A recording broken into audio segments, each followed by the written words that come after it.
Hello folks, I'm Dean with Dean's Woodworking. Y'all come on in and make yourself comfortable.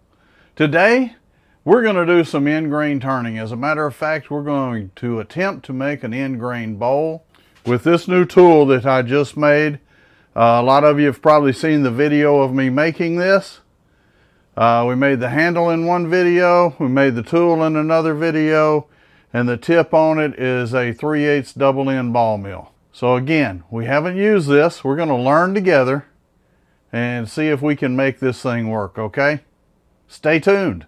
Okay, so we've got a piece of elm here, and we went about finding center.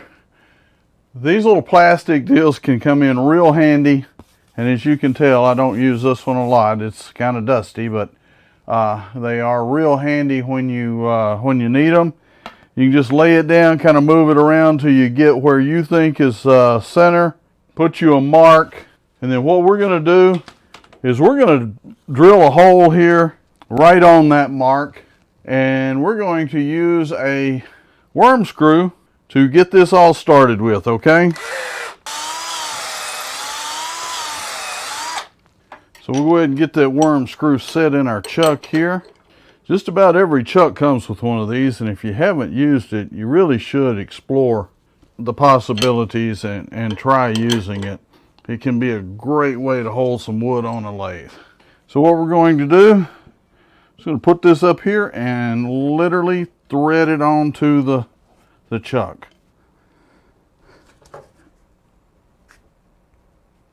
And that should be plenty tight enough.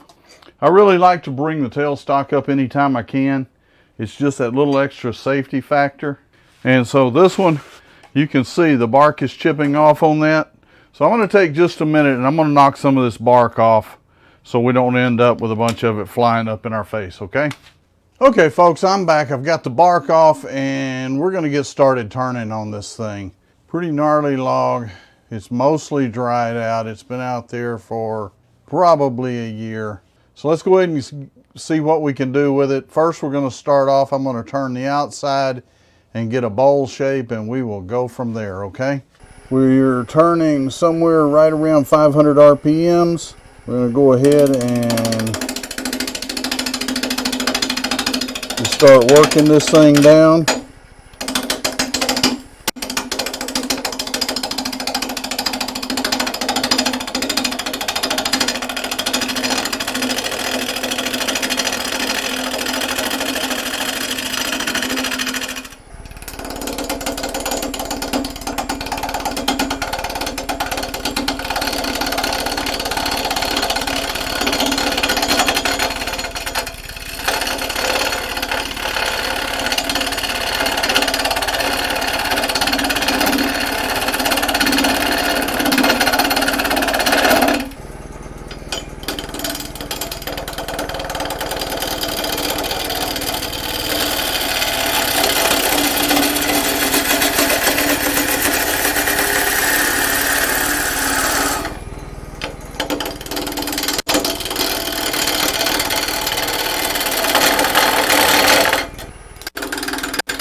What I'm doing now is just shortening this tenon.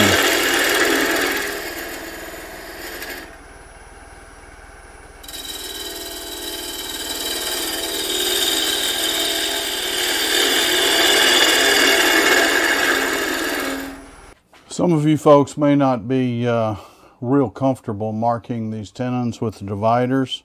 You can actually go in once you've got that. That's 2.5 inches. And so you don't necessarily have to mark them with the dividers. You can measure it out and mark it.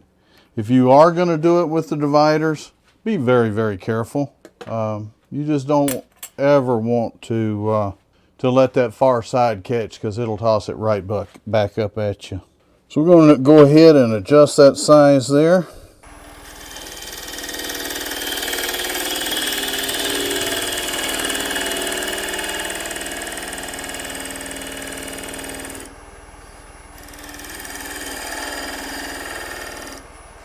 Everybody has a little bit different way of doing this, but I like to just come in with a skew and just square up that corner right there. And this is a one-way jaw, so remember, we're not going for a dovetail here.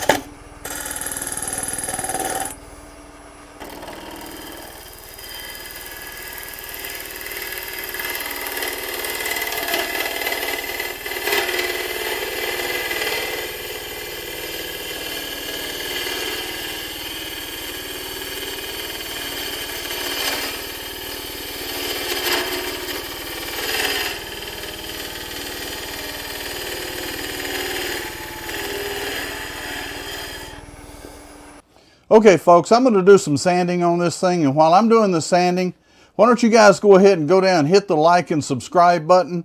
Y'all might want to ring that notification bell too, just so that when the next video comes out, you get copied on it, okay? Thanks. Okay folks, we're back. We got it all sanded up and turned around on the chuck, so we're ready to start some hollowing out the inside, okay? First thing we're going to do is we're going to go ahead and flatten this face, and then we'll get started on the hollowing portion.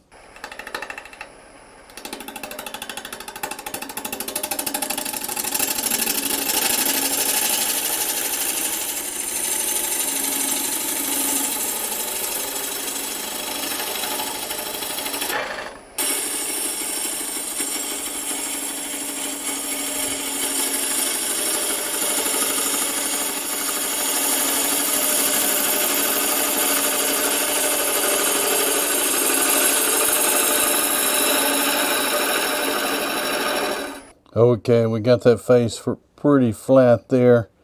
Let's go ahead and move the tailstock back, and let's get started with some hollowing. Okay folks, just a reminder, we made this tool and this is the first time using it. So let's get in there and learn together, okay? If you have any tips, make sure you send them my way. I sure appreciate it. Okay, so what we're going to do, we've got the tool moved back far enough so that the shaft is on the tool rest, and the way I've got this turned is I'm not straight up cutting. I've got it turned, and then as I turn in, it cuts more. Okay, so it lets me, in other words, with it down like that, I'm barely getting a little bit of cutting. As I turn up, it gets a little more aggressive.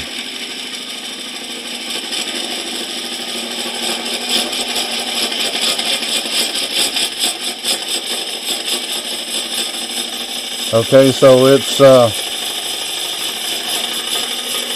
by the way, this is not scraping, it's cutting.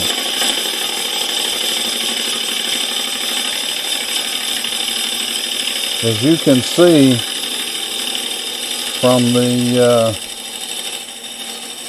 from the shavings coming off of there, that's not a scrape, that's a cut.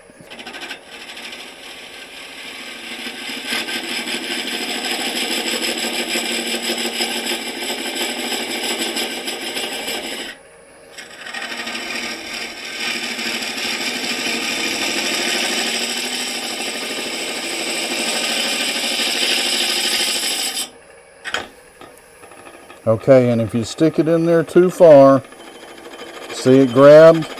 All right. Gave me a nice little mark on there to polish out. But I wanted to leave that in there long enough for you guys to see what was happening. I went straight in. There's a hole already there, and so it did grab. Let's just see if we can drill that out. Yeah, it'll drill straight into that wood.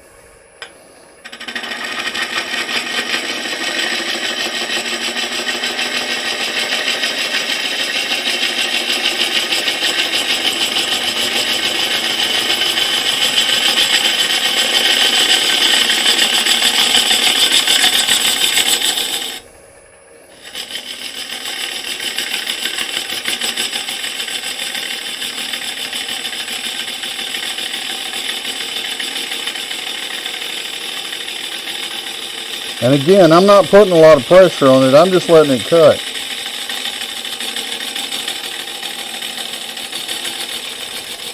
Let's take a look at the cut. Guys, I don't know if y'all can tell how smooth that is, but that is not a bad cut at all. Alright, let's just keep working with it. We'll turn our speed up a little bit. We're around 500 there. Let's go up to about 7.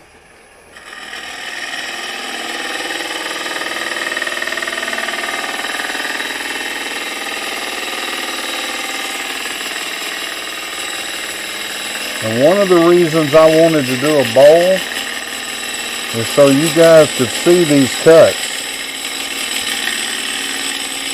And so that we could see exactly what was happening here.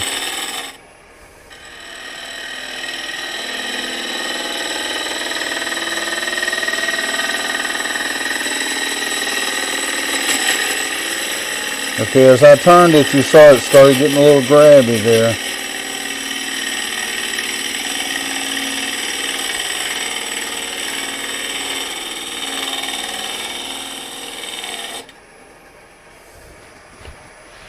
This thing will seriously cut some wood, folks.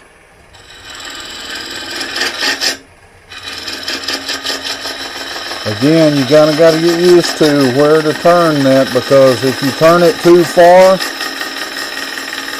it's real grabby.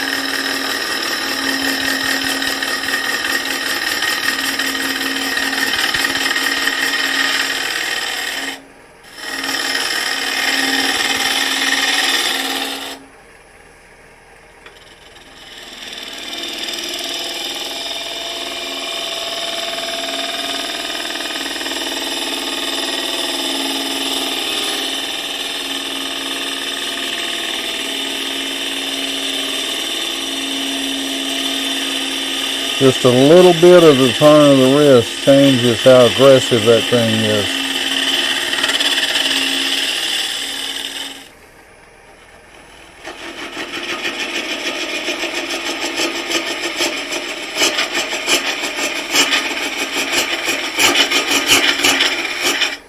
That's a pretty aggressive cut I was just taking, a little too aggressive, but I just wanted to see what we could do there and how I can control it. I think it's much better when you take a lighter cut.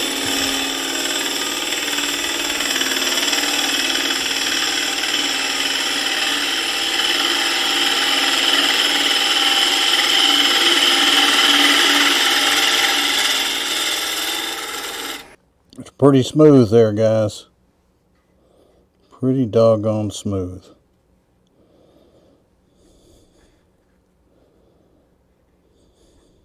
So we're just going to keep on going, finish this bowl up.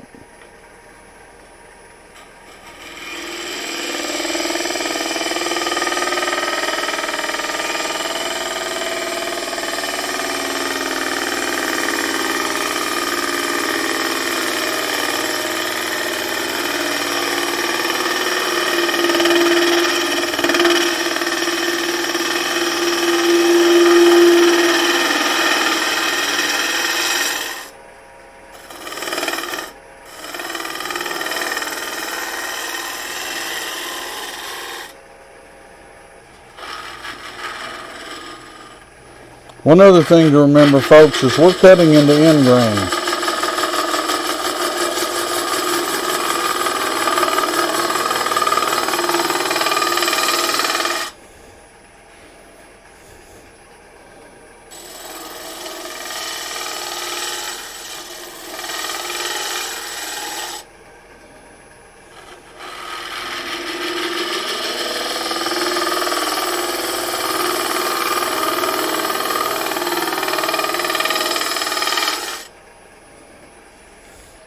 Let's see how deep we are. I know we got a ways to go, but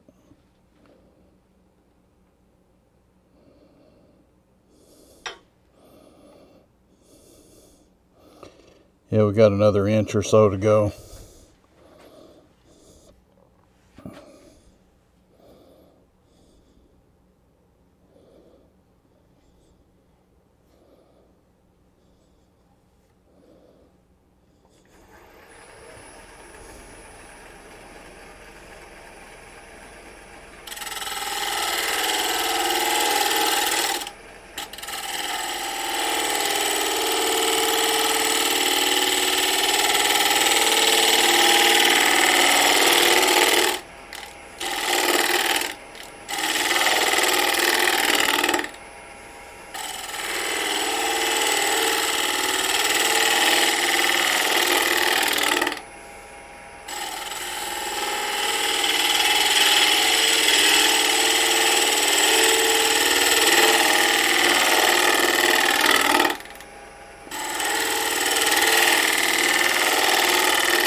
Okay. Yeah, we got that tip in there just a little bit aggressive, but we need to take that down anyway, so we certainly didn't hurt ourselves.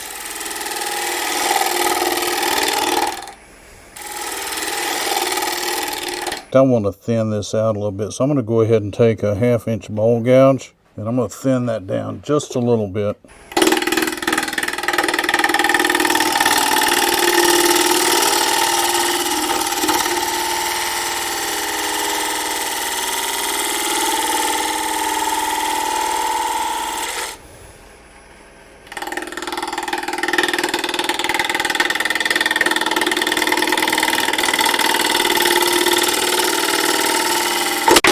Got a little bit aggressive with that. We knocked a piece off. That's okay.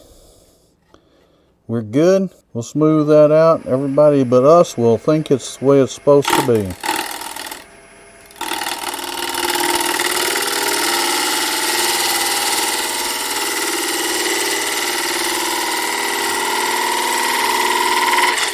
Let's take a look at that. I believe we got that rim looking about like we want it. And see, what we'll do is we'll just take the sandpaper, and where that got knocked off there, we're going to smooth all this out a little bit anyway. And so it'll just look like that's the way it's supposed to be. So let's get back to the hollowing process. You turn that thing just a little bit. You can get pretty fast cut with it. You kind of control the speed on that thing by how far around you turn it. It's kind of like the throttle on a motorcycle, I guess. The more you turn it, the faster you go.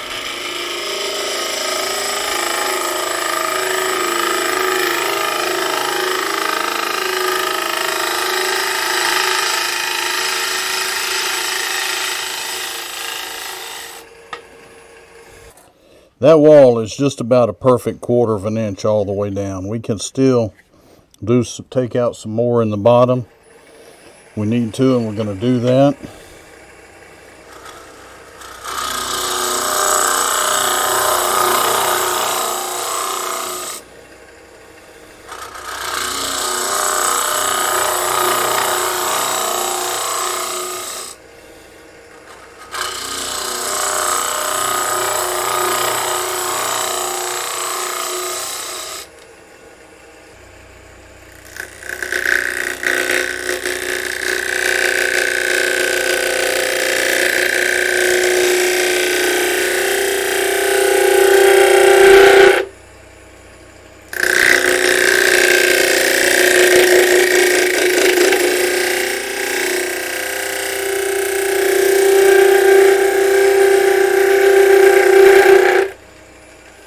Okay folks, I don't know what you guys think and what you can see, but I can tell you that tool does a fantastic job of cutting that wood out of there. I am more than just a little bit excited about the way it cuts instead of just scraping. And with just a little bit of turn of the handle, you can make it much more aggressive. I'll try to give you a close-up. In fact, let me see if I can do this. If you see that the end of that bit, it starts out flat and then just kind of curls around. If you have that down, you almost have a negative rake scraper, and the more you turn it up, the more aggressive that cut gets. And it's not playing around, it's cutting. Remember, we're cutting end grain on dry wood. This is wood that has been setting out in front of my shop for before COVID started, so it's way over a year. Just looking at this, I can tell you it's dry. I'm going to do some sanding on it. I will come back and show you guys what it looks like after we get it all sanded up, okay? Hello folks, I'm back. I got that sanded, got it off the lathe, and we ended up with a nice little end grain bowl. Now, I'm not saying that that's the best tool for hollowing out bowls, and by no means is that what I intended to demonstrate. What I did want to do is demonstrate the cutting of that tool in exactly how it worked. And if I'd have used a closed hollow form to do that, you wouldn't have been able to see exactly how it cut. So that's the reason I went ahead and did the end grain bowl. And I'm going to go ahead and put that on a jam chuck. We're going to take the foot off of it, and we will have a finished bowl. So let me go ahead and get that started. Let's see right here. What I'm going to do is just make this tenon part of the foot, okay? So let me go ahead and get started. Now, one of the things that I usually like to do is come in with a pyramid tool. Just make a couple of rings right there on the bottom. And so basically I'm going to hit that with some sandpaper. We're not going to worry about that little button in the middle, because what I'll do is I'll chisel that off, and then I'll take my power sander and just sand it right off. Nobody will ever know it was there. Give me just a minute. I'll be right back and we'll have a finished bowl. Okay folks, so we've got it finished. We've got the foot turned and sanded. I put some walnut oil in it. I want to just give you guys a look at what this looks like as we put the walnut oil on it. We're going to soak it down real good.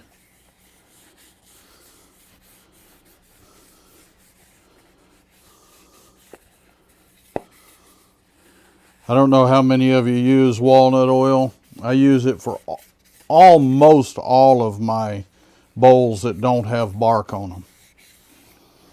The ones that have bark on them, I tend to use either antique oil or Danish oil on them.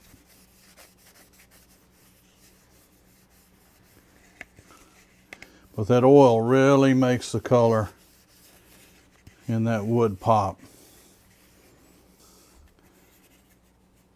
This was brought to me by someone. I didn't go get this wood, and I was told that it was a Japanese elm.